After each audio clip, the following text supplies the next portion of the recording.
Olá, gente querida. Estou gravando aqui comentário ao Evangelho de hoje, aqui na capela particular da residência episcopal, esta semana inteira, tendo ao fundo ali a imagem de Santa Teresinha do Menino Jesus. E hoje o texto é do Evangelho de Lucas, a continuação do Evangelho de ontem. Lucas 24, de 35 a 48. Hoje é o dia 8 de abril, quinta-feira da oitava da Páscoa. Naquele tempo, os discípulos contaram o que tinha acontecido no caminho e como tinham reconhecido Jesus ao partir o pão. Ainda estavam falando quando o próprio Jesus apareceu no meio deles e lhes disse: "A paz esteja convosco." Eles ficaram assustados e cheios de medo, pensando que estavam vendo um fantasma. Mas Jesus disse: "Por que estáis preocupados? E por que tendes dúvidas no coração? Vede minhas mãos e meus pés, sou eu mesmo. Tocai em mim e vede. Um fantasma não tem carne nem ossos, como estáis vendo que eu tenho." E dizendo isso, Jesus mostrou-lhes as mãos e os pés.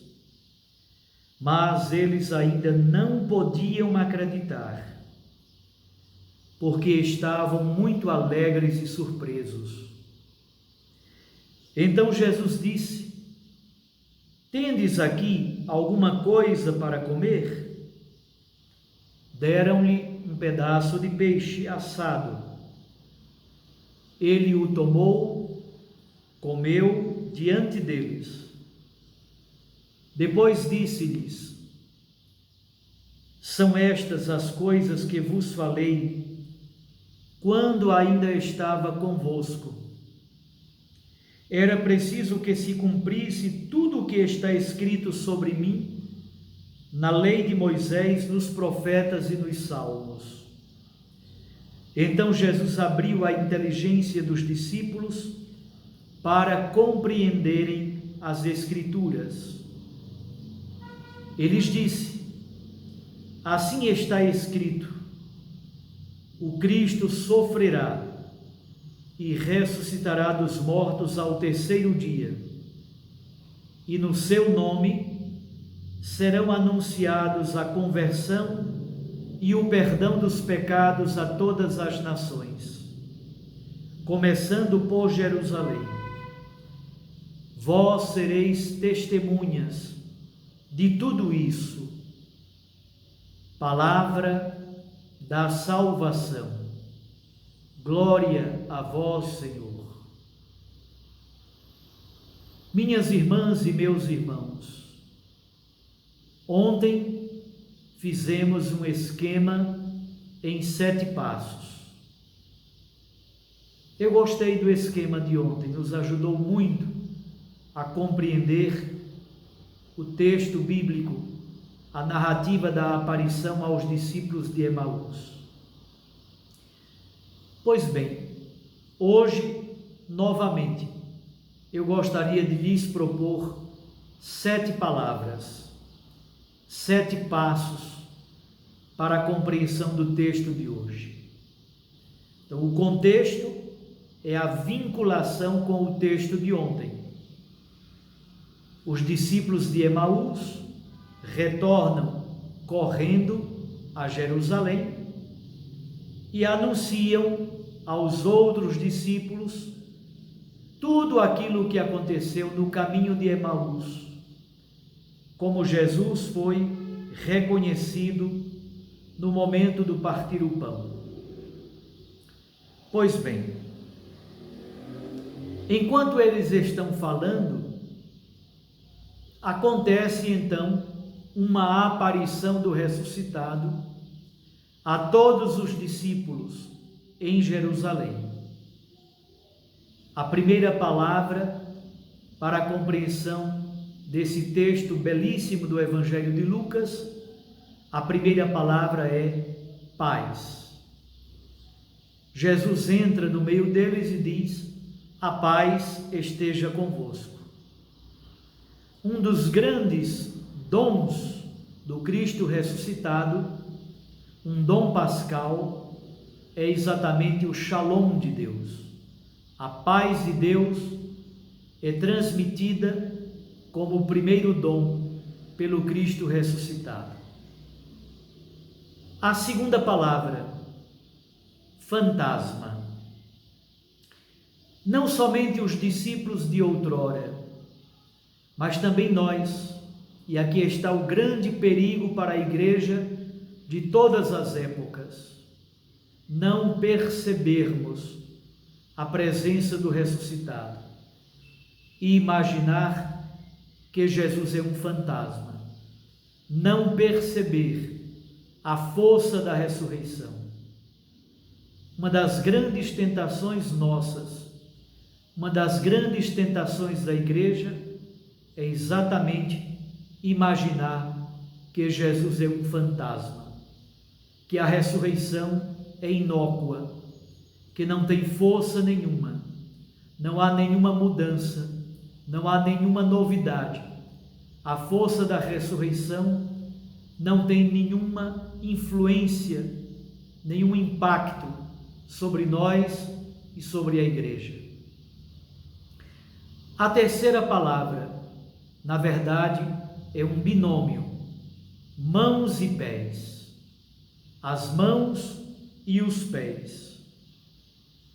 Jesus diz: olha, eu não sou um fantasma. Para comprovar que eu não sou um fantasma, aqui estão as minhas mãos, aqui estão os meus pés. Não somente as mãos de Jesus, do crucificado, as mãos que trazem as marcas dos pregos, as marcas da crucifixão, os pés de Jesus, que trazem a marca dos cravos da cruz de Cristo. Mas não somente, as mãos e os pés de Jesus também sinalizam um momento anterior à própria cruz.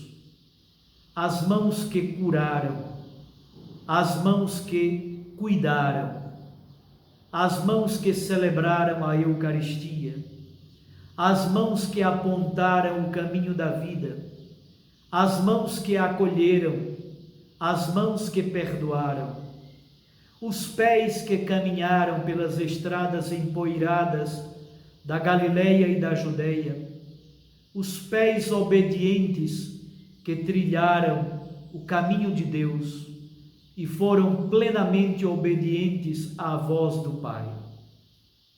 As mãos e os pés revelam que Jesus ressuscitado não é um fantasma, está plenamente em sintonia com o seu ministério público e, sobretudo, com o mistério de sua morte na cruz.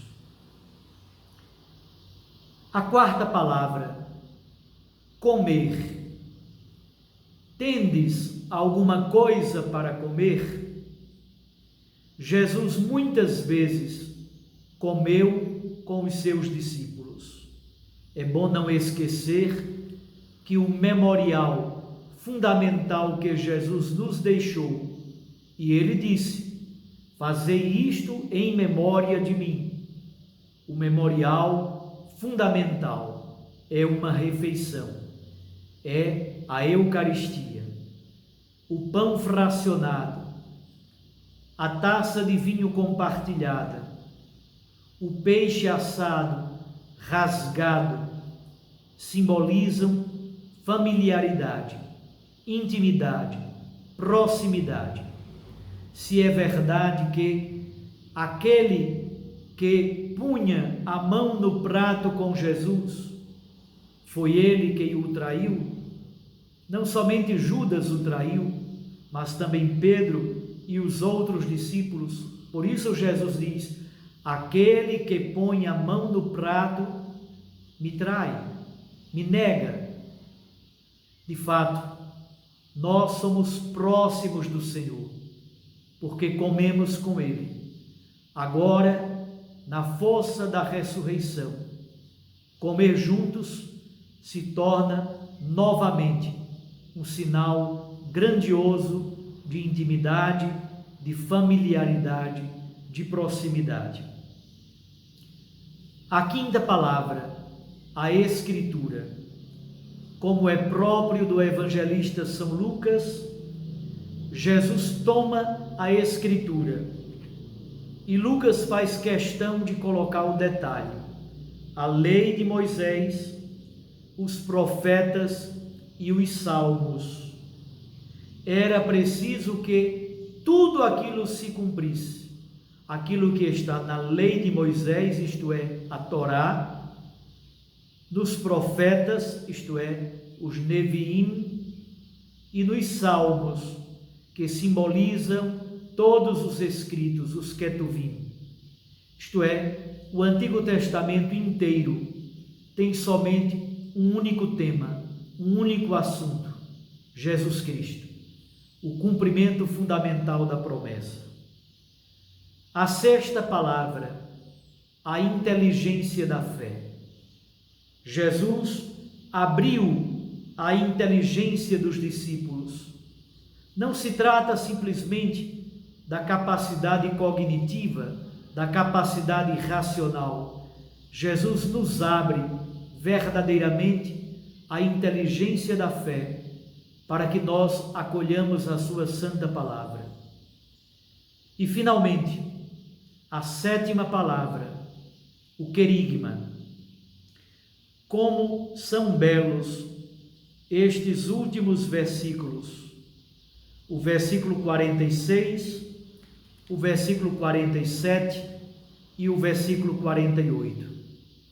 A estes versículos a igreja chama de querigma.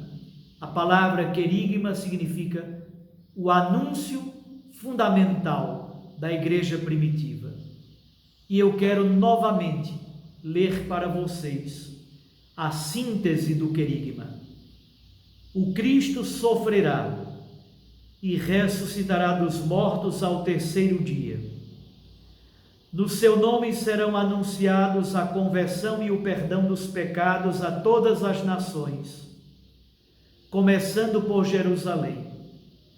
E vós sereis testemunhas de tudo isso. Aí está o miolo fundamental do querigma da igreja primitiva. É o anúncio da morte e da ressurreição ao terceiro dia. O anúncio do querigma à igreja, à humanidade, para a conversão e o perdão dos pecados, começando por Jerusalém e, como diz o livro dos Atos dos Apóstolos, até os confins da terra, até Roma e para além de Roma. E finalmente, esta frase que se torna um refrão na obra lucana: vós sereis testemunhas de tudo isto. Guardemos então para a nossa oração no dia de hoje estas 7 palavras: a paz, mãos e pés, fantasma, comer, escritura, inteligência e querigma. Rezemos então a partir desse texto da Sagrada Escritura. Disso também nós somos testemunhas. Um abraço a você. Até amanhã, se Deus assim nos permitir. Fique com Deus e com sua Mãe Maria Santíssima. Em nome do Pai, e do Filho, e do Espírito Santo. Amém.